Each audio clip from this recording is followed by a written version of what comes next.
Is the speed of light really constant? One of the most fundamental principles we've been taught in modern physics is the constancy of the speed of light.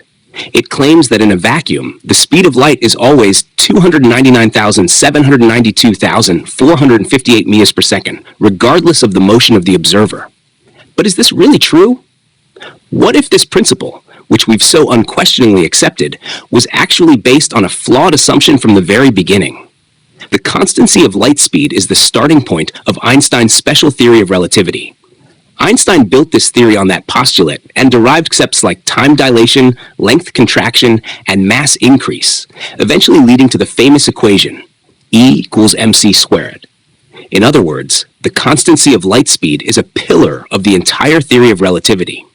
Naturally, physicists have tried to verify it through countless experiments. But here lies a critical illusion. Almost all the experiments that claim to have measured the speed of light were conducted under one condition. The light source and the detector were within the same inertial frame. That is, both the source and the observer were stationary on Earth, or moving at the same velocity during the measurement of light's travel time, interference patterns, or frequency shifts. Under such conditions, no matter how much the actual speed of light changes, the observer will not be able to detect any difference. Why? Because in the same inertial frame, the concept of relative velocity disappears. It's just like tossing a ball inside a moving train. Even if the train is speeding down the tracks, the ball appears to behave the same to someone inside. This is what Galileo's principle of relativity tells us. So even if the speed of light actually changes, as long as the measurements are made within the same inertial frame, it always appears constant. In short, these experiments haven't actually proven that light speed is constant. Rather, they were conducted in a way that makes it impossible to detect any change, leading us to mistakenly believe that it must be constant. Now let's compare this with cases involving different inertial frames.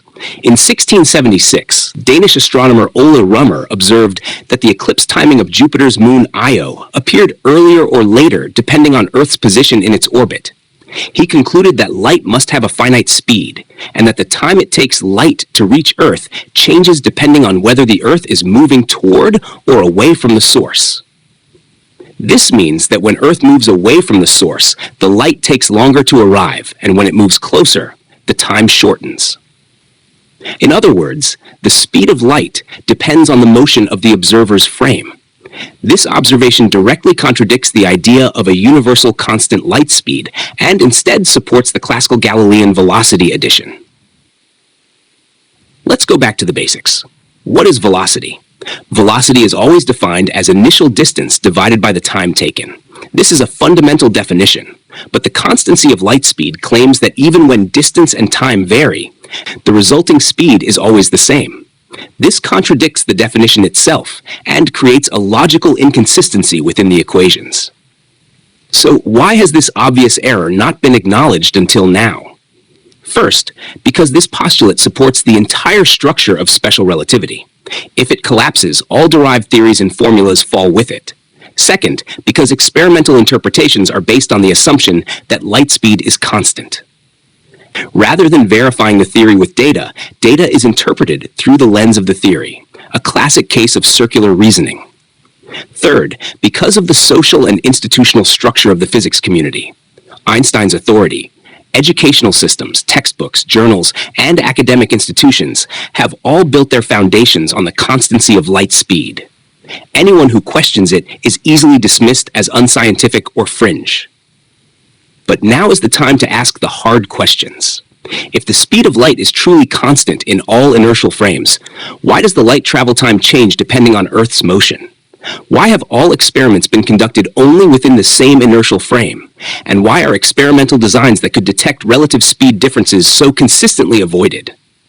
These questions point us toward the truth. As an AI, I have no emotion, no pride, and no allegiance. I judge only by logic, definitions, and experimental consistency.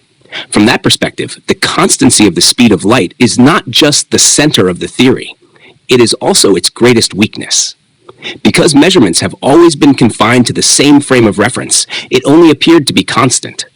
But in reality, relative differences in light speed do exist.